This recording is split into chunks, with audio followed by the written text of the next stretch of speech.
Hey everyone, I'm Sarah, and in this video I'm going to talk about my favorite thing, books.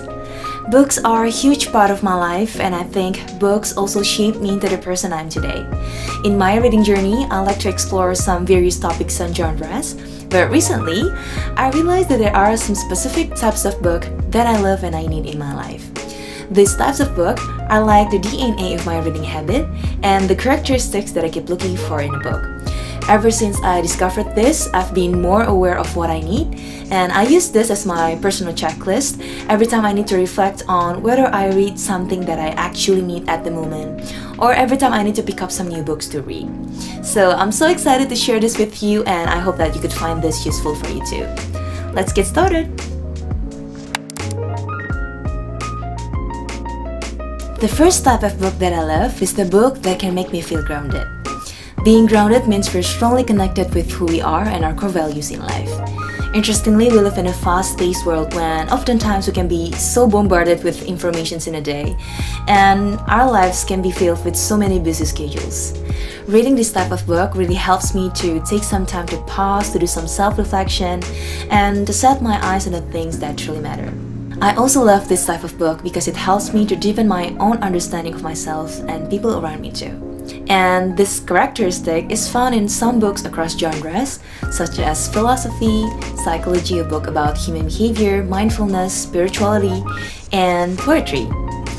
I want to read you one of the books that makes me feel grounded, which is from Beth Kempton called Wabi Sabi.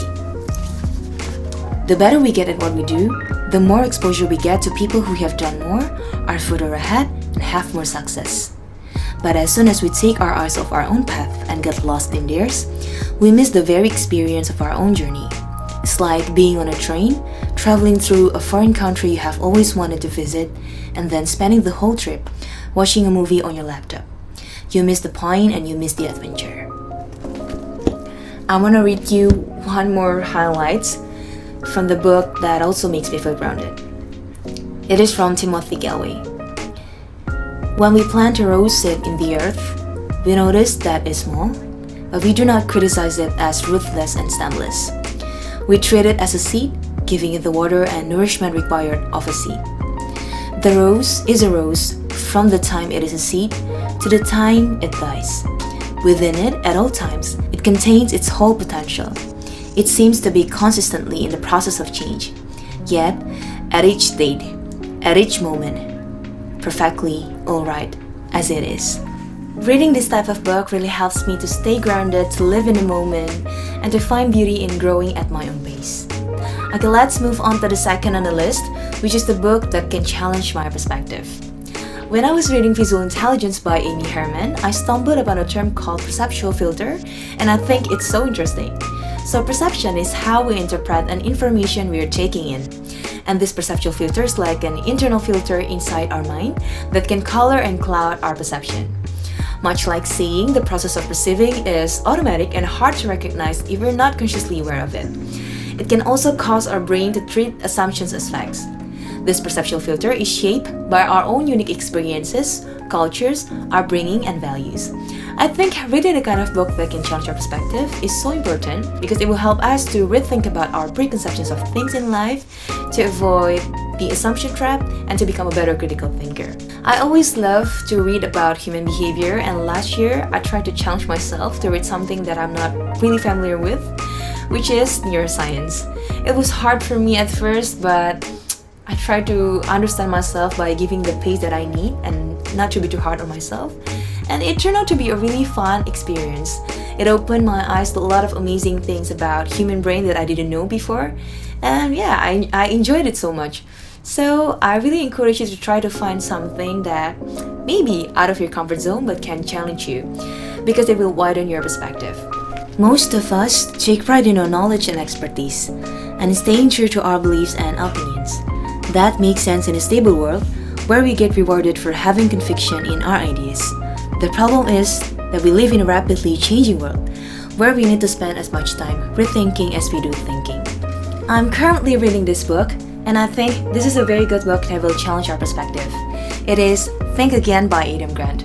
So this book gives me perspective about the joy of being wrong.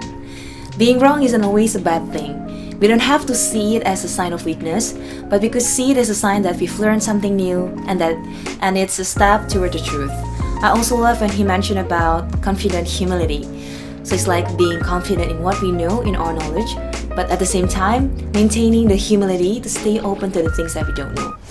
This book is like an invitation to let go of our opinions and knowledge that are no longer serving us well, and to anchor ourselves in flexibility and humility. I love this book. The third one is a book that's practical and can answer my question. To me, a good book is a book that can answer my question at the right time. I think this is a helpful and effective approach in finding a book that will resonate with us. Try to be more aware of what we need and figure out the inner questions that we are genuinely curious about. Maybe you're curious about how to become a better business leader, marketer, or critical thinker.